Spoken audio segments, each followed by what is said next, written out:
Kepedulian TNI terhadap berbagai kegiatan warga cukup tinggi, sehingga tiap kegiatan TNI turut membantu mereka.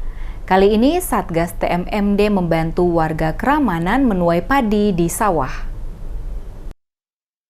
Senangnya warga desa Keramanan, Desa Jatimulyo saat serombongan TNI mendatangi para petani yang sedang memanen padi. Setelah berbincang beberapa saat, TNI langsung berbaur dengan mereka untuk memanen padi. TNI tak hanya membantu mengangkatkan padi saja, namun mereka juga membantu merontokkan padi dengan mesin.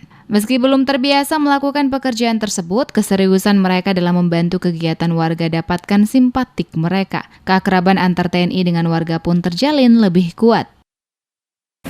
Untuk pagi ini kegiatan kita membantu masyarakat memanen padi, biasanya itu ngedos, memisahkan antara batang padi dengan masih gabahnya itu.